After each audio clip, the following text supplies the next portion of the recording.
My name is Kris Gethin, and what I aim to bring to you is inspiration, motivation from clients, everything that will allow you to evolve as a human being. Hello, everybody. Kris Gethin here, and welcome to the Kris Gethin podcast. We have a client spotlight this week with Luke, who's one of my clients who went through a transformation in 12 weeks. Over that 12-week period, he lost 21 pounds. 21 pounds. And as you'll see in the images that I'm about to show you, he's put on a considerable amount of muscle as well during that time. Now, things didn't always go as planned for Luke. There was things that were holding him back that some people use as a justification of not to transform. But let's hear it from him himself. Luke, welcome to the show, brother. Hey, thanks, Kris. Appreciate you having me on. Good to get some face time after, year of lockdown, not being able to go to the gym or, ordering food in, trying not to go outside, and then to working together with you and, make it a big transformation is sort of exactly what I needed. So it's good to finally get some face-to-face with you. Yeah, exactly. So just stepping onto that note then, is that what you were using as a bit of an excuse? You're in lockdown, the gyms are closed, you couldn't work out. Is that what happened to you when you started to spiral a little bit? And then that was your decision maker for you to reach out to me? Yeah, I was always pretty good about still exercising and trying to get after it. But I think during the first lockdown, that's sort of what did it for me, was getting locked down, gyms being locked down, everyone not really wanting to go outside. So it was just kind of stuck inside for a bit. I think just boredom. I started gaming and stuff like that, or playing Warzone with friends back home, and then just fell into some old habits of just Uber eating food and not really looking after my physical health. A few months of that, I kind of started getting to the point where I was putting on pants and I was like, oh boy, these are tight. I'd been down that road before. I think I might have told you before that when I was a kid, I was really overweight, going into high school. And I discovered I think it was one of your 12-week training programs that was on bodybuilding.com back in the day. At that point, I was obese as a kid. I was 278 pounds was the worst I was at. 278. 278, yeah. And I did 100 pounds heavier. Yeah, exactly. Literally 100 pounds heavier. And actually with your program online on bodybuilding.com back in the day, I lost about 100 pounds doing that over the course of about a year, maybe. So yeah, when I got to this point where I was like, man, I feel like shit. My clothes are tight. I'm starting to get that muffin top over the pants.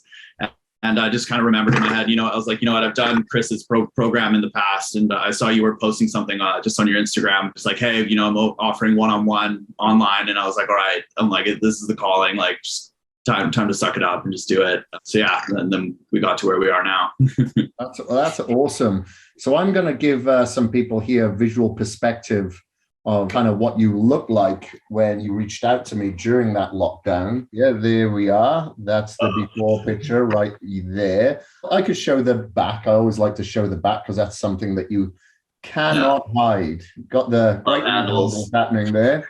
And then let's go to the after image of the back, which is there. So now you can see there's a V taper. There's definitely a lot of muscle that you've packed on to your frame there. And then let's show the front. Obviously phenomenal. You got yourself a six-pack. You got definition throughout your delts. You got traps there. You've really put on a lot of muscle and you've lost a lot of fat during that time. And obviously you lost 21 pounds. What were a couple of the setbacks that you were dealing with even prior to the lockdown that was a bit of a hindrance to your progress? 6-7 years ago, I did some traveling in Southeast Asia, just eating everything and enjoying my time there. And when I got back, just me being someone who gains weight really easily, I've always been used to having to go back into eating healthy, taking care of myself. And I noticed that when I got back, I was just eating whatever and I wasn't really gaining any weight. And I was like, oh, it was a blessing. I'm like, what's going on here? And I think 6 months to a year went by and I was losing too much weight. I got down to, I think 170 something pounds and I was really weak, really lethargic, and basically came to figure out that it was a stomach parasite. So it was a really tough time, just mentally, physically, just everything sort of was falling apart at that point in time. And it was actually really tough too, because I went to a lot of specialists, doctors, you name it, everyone under the sun, and no one could really figure it out until I eventually found this guy who kind of more of a naturopath. It's kind of hard to explain what he does. It's called muscle testing. I'm not sure if you're familiar with it. Yeah. But they do this muscle testing technique where you can push into different organs of your body and figure out if there's a bioelectrical issue that's going on. And of course, my gut was just horrible at the time. And he kind of figured it out in a day. And he's like, oh yeah, this is what you need. He's like, you just have to order this medication. I mean, he's not a doctor, so I couldn't get it prescribed to me. So I actually had to order medication from Asia, and I took it the next day.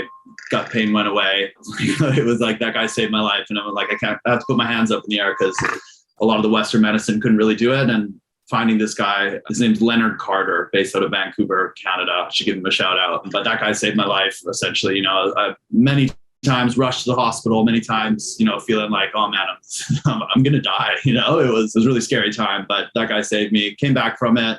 Was starting to gain a little bit more weight. I was starting to be able to eat less, no gut pain, and it started to clear up more and more. And probably a few years down the line, and then I ended up moving to London. It's funny that you're in the States. I'm over in the UK now. Yeah, no, just coming over here. And then, of course, I mean, if anyone who lives in London will know that the culture here is work, 9 to 5, get off and you go to the pub and you have a pint, everything that goes along with that. So it can be pretty tough just with friend groups, personal engagements. Like everyone always just wants to go to the pub, do stuff like that, and how the food is here. So yeah, I think the portions are a little smaller.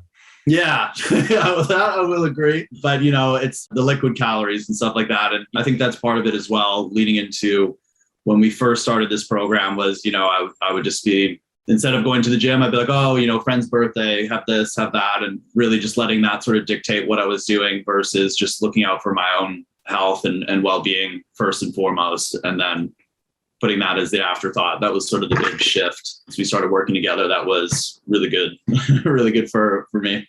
Yeah, isn't that right in regards to the UK with the culture there? It's funny, you go to Scandinavia, like Finland, for instance, straight after work, a lot of people get in the sauna. They'll do something that helps with that all-cause mortality. And people in the UK do the opposite. They don't do anything that's going to help promote all-cause mortality. It's quite the opposite. And especially as I could see, the weather's really nice there. As the one day of the year. Yeah, the one day, but it's coming. And as you know, in London, people go out onto the streets. The pubs filter out onto the streets. They just love it. And, a cold beer or maybe a warm beer with that, that's what they love. And now you had some injuries as well before you begun that was holding you back. And not only that, your testosterone levels was a little bit low. Now that could have been due to the parasite. It could have been due to holding body fat, which creates a little bit of insulin resistance, and your estrogen levels can be high.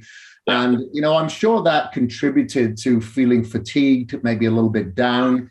How do you feel now in regards to those effects of both the injuries that were holding you back, and you can explain what those injuries were if you like, and your testosterone levels and how that's affected you now?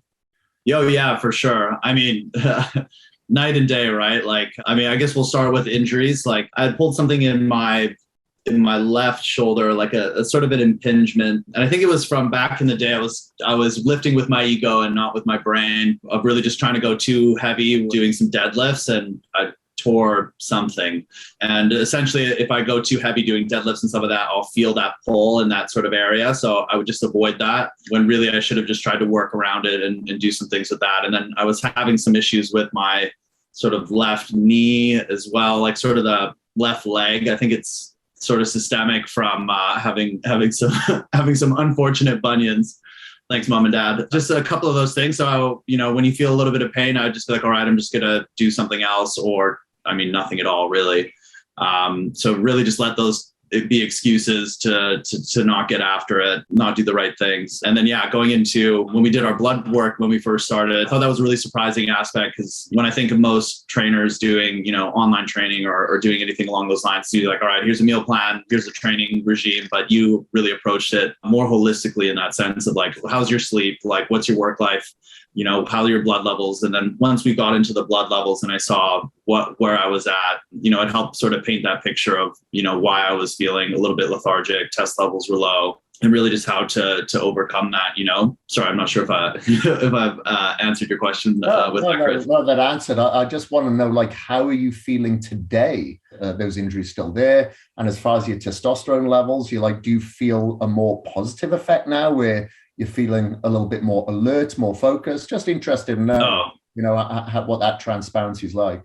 Yeah, for sure. I would say it's night and day, right? Like, I think part of it as well, like I have a pretty stressful job. Like I'm in tech sales, we have targets to hit. We're constantly on the phones, writing emails, doing that kind of thing. So, brain fatigue and computer fatigue is definitely pretty high on the list for people who work in this industry. And it was a massive difference. Like once I was taking care of my body, exercising right, sleeping right, doing the right things, I could notice that, my performance just even at work got a lot better. I was able to be more focused throughout the day. I was starting to feel better. I think it's also physical and mental, like the right chemicals being released in the brain, norepinephrine, endorphins, everything along those lines, feeling confident as well, getting dressed, going in, seeing people. It definitely just had sort of a holistic effect all around. I'm sure as well, when you're looking good, you're feeling good, you're more confident, you're more outgoing. It just sort of, they go hand in hand, right? Yeah, for sure. And, that's the one thing that I really enjoy. Of course, I love seeing the transformation images, but I love hearing about, the way that it's changed a person's life in regards to the way they think about themselves, the way they see their world because of the way they see themselves now. And I think that's very important because, in this day and age, we do see an increase of, body dysmorphia. We see an increase in anxiety, depression, or some sort of mental issue. And a lot of it is basically a reflection of what we see in ourselves. And then we become that. All of a sudden, now our personality has changed, our characteristics have changed, all on the basis of our thoughts of ourselves. And I think people need to see that of course we want to have the desire of what we see in others within ourselves, but we can have that. We can have that, but it doesn't come to us. We have to work for it. And people will quickly say, well, life happens to me. No, you can have it happen for you. You just need to put in the work in order for that to enable itself. Because we do eat fun foods over functional foods. We try to have those happy foods, or products over foods. And of course, it's going to have a different effect on not only your physique, but your mentality as well. Your brain needs nourishment. It needs proper food. So you have to feed it in such a way. Now, when you went through this transformation, obviously, I'm sure people noticed. People were inquisitive and they're curious as to what you're doing. Now, when you told them what you were doing, did some of those people come up with excuses as to why they couldn't? And with that, could you see through those excuses? Have a solution for them? Well, like 100%. I mean, everyone's curious, right? Especially in London, just the lifestyle here. I mean, compared to, I'm from Vancouver originally, where it's, snowboarding, hiking, being outdoors mostly, like most people are quite active, to coming here. And it's funny because like all the excuses that you hear from people are all things that I've said to myself before as well. It's one of those things that I had to learn because I'd say in the early days, when I was much younger and did your program back in the day, I lost all the weight and I was super gung-ho about telling everyone like, oh man, you just have to do this, and like really trying to give people advice. But I mean, unless people really want to change, it tends to fall on deaf ears, or you'll make them, I don't know, it will make the conversation uncomfortable for them because they're not really going to commit to anything in that sort of sense. So when people do ask me now, I try not to be forceful in my approach of, oh, this is all you have to do, this is it. But really try and come from a place of understanding and just say, hey, like, what's your sleep like?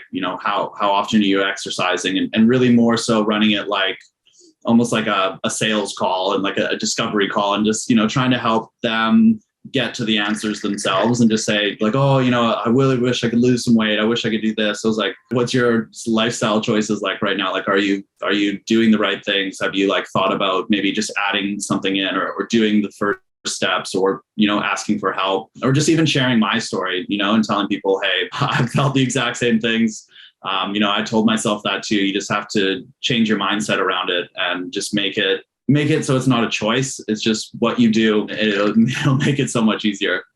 Yeah, for sure. It is interesting how many people will reach out and say, yeah, I really want to transform too. And then you tell them, well, you need to go to bed early. Here's excuse number one. Yeah, you exactly. Get up early. You got to get your cardio. Excuse number two. Yeah. Well, these are the meals that you need to eat, and this is a frequency. Travel, work, business, excuse number three. And next thing you know, those best intentions have just fallen flat on their face again. So it all comes down to how bad they want it, because people can prepare. Exactly. For sure. You see people who, juggle multiple jobs and they've got several children, but they're able to do it.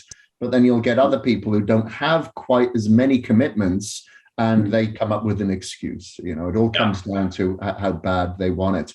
So in regards to your work, and you're able to continue to have a healthy lifestyle now, what sort of hours do you work, and how are you able to juggle that lifestyle? What is driving that commitment now in order for you to prepare and prioritize yourself? I mean, pretty standard hours, like 8 a.m. to 5 p.m. on most days has been my work schedule. I mean, it can be flexible. Sometimes I'll be working later, or sometimes I'll do a little bit of more work, like research and stuff in the evening, maybe around like 8 to 9. But I did get some blue blocks, the orange glasses that I will wear when I'm working that late at night, just to make sure I'm not getting blasted with blue light and staying awake. Those are really helpful. But yeah, I think what it all comes back to is just really just reassuring myself that it's just what I do, and not really coming up with reasons not to do it. It's actually kind of funny. There's this playlist on Spotify. There's this ex-Navy SEALs commander named Jocko Willink. I'm sure you're familiar with it. He has this playlist called Discipline Equals Freedom Field Manual. And there's one,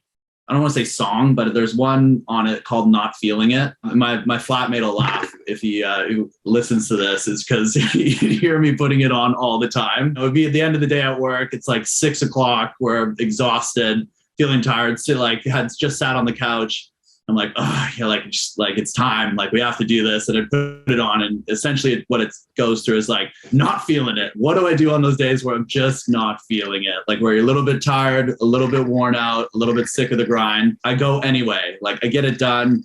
Even if I'm just going through the motions, I go through the motions. And essentially it's just not giving yourself an excuse to crap out just because you're a little bit tired. And, once you get in there, get it done, you're going to be feeling good after. And just trying to remember that I might be a little bit exhausted, but I'm going to feel a lot worse if I give in to the instinct to relax or to take a knee, take a day off. And that was one of the super helpful things, but really just prioritizing it. If I have friend engagements, like things to go out to, just being like, all right, that's great. I'll come out to that. But like, I'm going to exercise first, making sure you're getting it done. You can plan all around it too, right? Like, a part of it is just pre-staging everything you need the next day to make sure that you do it. Have your workout gear ready, have everything packed, have everything set up so that when your alarm goes off, it's easy. You just get up, everything's right there. You put it on and you're out the door. You don't really, you don't have to think about it. So everything that could be a barrier to actually going and getting the thing done, you have to try and eliminate all of the little excuses that you could come up with the next day. I absolutely love that answer, because you've just proven that motivation will fail you. It's discipline that has helped you, that is succeeding you.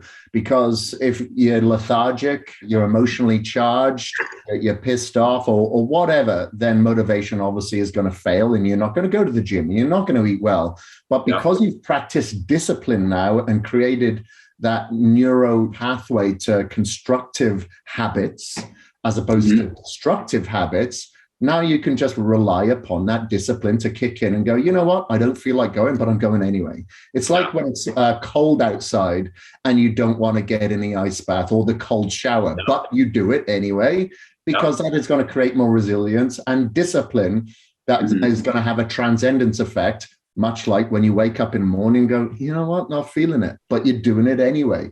And what I find, I don't know if you found this, Luke, is that on the days that you really don't want to do it, but you do it anyway, those are the ones that are more rewarding. You feel so much better further from it, isn't it? Yeah. Well, because like you never finish a workout and go, oh, I regret going there. You know, like, oh, I don't like, oh, I wish I would have just taken it easy today. You finish the workout, your blood's flowing, your brain's, you know, producing all the good chemicals that you need to feel good. Like you walk out and you're like, you leave feeling more energized, even though you're exhausted from the day earlier. It's almost a strange feeling in that sense, but I completely agree with you. Those are the best days when you get it all done. Then you can really relax that night.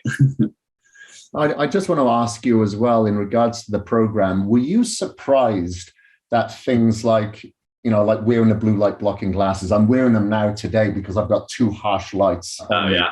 But I'm not always wearing them during the day. Things like, you know, the meditation or earthing and going to bed early and the cold showers. Were you surprised how much of an effect that has? And the reason why I ask is a lot of people think that you have to pay for certain principles in order for them to work, you know, and they go, that's free. Meditation, inviting positivity into my universe, or making sure that I'm not distracted when I'm eating my meal and enjoying it and acknowledging it and being present. That's surely not going to work. But a lot of people actually feel the effects. And I was just wondering what your feedback was on these certain little biohacks, if you will, which it's like, you know, some of them is a combination of today's technology, but a lot of it is ancestral wisdom as well. Yeah. I was really surprised at that part, right? And I think it was like one of the last bits where I started reading like your sleep. I was like, what? And going through that. But, you know, at that point I was like, I'm open-minded to anything. Like I'll try it all. Like I mean, I can't show you right now, but I literally have an earthing sheet. Sorry. I'm in East London. There's motorcycles and stuff ripping by.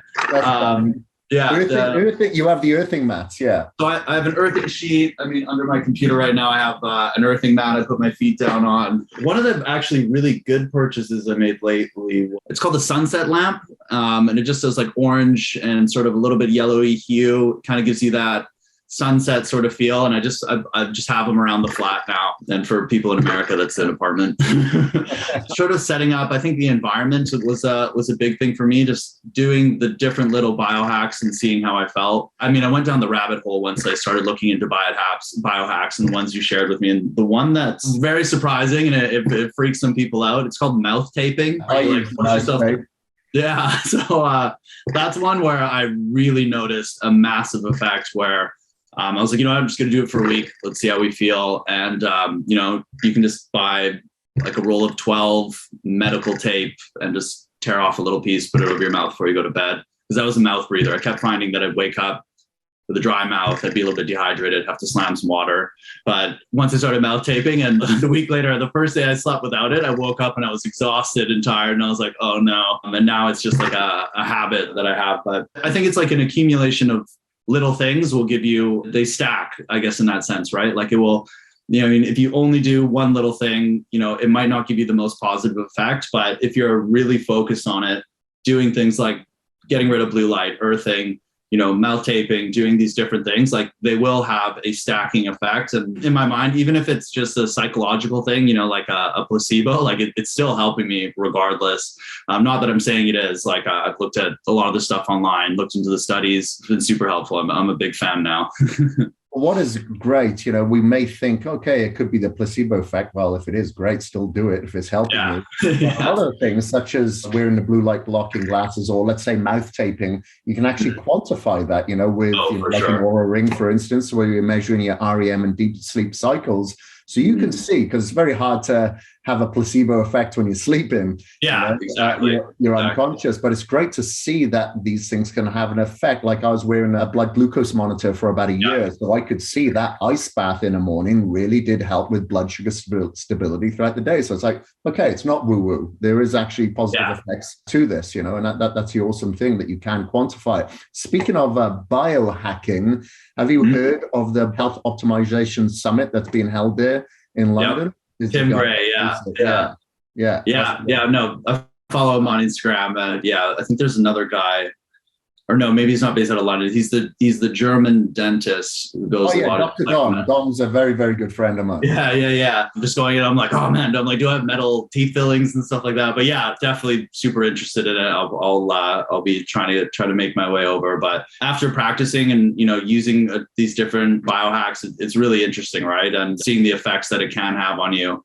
It's like a lot of it's really simple too, right? It's really as easy as just, changing your sheet and, wearing some glasses. It doesn't take that much effort, and it does give you a big benefit, especially for sleep. I'd say sleep is like one of the most important things that I wasn't really thinking about or cognizant of before. And just sort of realizing that, hey, I actually need to get that solid 8 hours so that I can perform at work, have energy to go to the gym, and be able to do that, the weekly grind. So the sleep aspect of the program was actually one of the bigger things where I was like, oh, I am going to bed a little bit late. It can help prevent cravings as well, because I noticed when people are lethargic, they're tired, maybe they're a little bit grouchy and they seek comfort in food. So, that can have a very positive effect as well.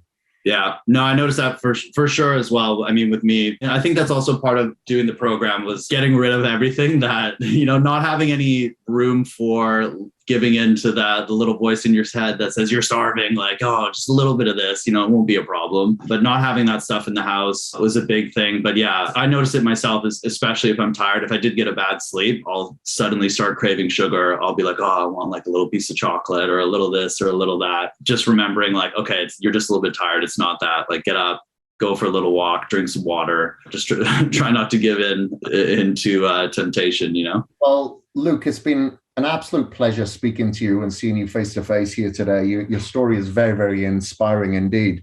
A couple of things. Is there anything that you'd like to add for the listeners here? And as a follow-up question, where can people find you, if you don't mind, should they have any questions for you? Yeah, for sure. Well, you can find me just on Instagram at Luke Knack. That's probably the easiest one. One of the biggest things that I try to tell people is that what is the worst thing that's going to happen from committing to this for 3 months? Like, just do 3 months and see how you feel after. Like, you don't have to do it for your whole life. I mean, chances are you're going to really like it and you're just going to continue. But I think that was one of the big things, is that it seems like it's so much, or it seems insurmountable to completely change your lifestyle, change what you eat, change how you sleep, change how you approach the world in that aspect. But if you just really hone in and focus on it, it will be a little bit of effort at first. Just like everything in life, it will soon become a habit, and it just becomes what you do. And I don't really have to think about it anymore. It's really easy. I'm not thinking of like, oh, I have to go work out today, or oh, like, I'm not going to eat, this piece of cake that someone brought into the office, or donuts or whatever. It's just, you kind of figure out that this is just what I do, and it just gets super easy from there. Like, I would say that would be the biggest thing for me, is just see how you get on with 3 months, and after that, it's like, oh, like, this is just what I do now. You don't really have to think about it, and it's not a difficult thing. Yeah, it's more like a boot camp for the rest of your life, isn't it? You're going hard during that time, but it doesn't mean that you have to go hard like that for the rest of your life. You take the chapters of what is going to be most beneficial. And I always, I did a post about this earlier where, we're talking about purpose and pleasure. Yeah, it's good to have pleasure, but just make sure that pleasure is not overwhelming or having an overabundance compared to your purpose. So the purpose should be the majority of your decision making, but you can have some pleasure. Just don't have it swing in the other way. It's like your conscious mind versus your unconscious mind. And if you just let your unconscious mind run your life, you're going to make bad decisions, and you're going to do things that aren't really good for you. Whereas if you really think about it, that you don't want to do those things in reality, and you don't want to eat those things. You don't want to live that way. You don't want to feel shitty. It's just obvious when you think about it, but it's really difficult to think about it in the moment unless you focus on it at first. It will get easier after that. We ignore our conscious. If our conscious is telling us something, it's probably the right decision to do it. It's like if your conscious is telling you, well, you should eat healthy, but then you don't. Well, you're not listening to your conscious. So anyway, thank you ever so much. Really appreciate your time here today. And it's been an absolute pleasure training you, but a pleasure talking to you today. And hopefully I'll see you at the Health Optimization Summit there as well. So that is from myself and Luke this week. Thank you ever so much for listening, everybody, to the Kris Gethin podcast.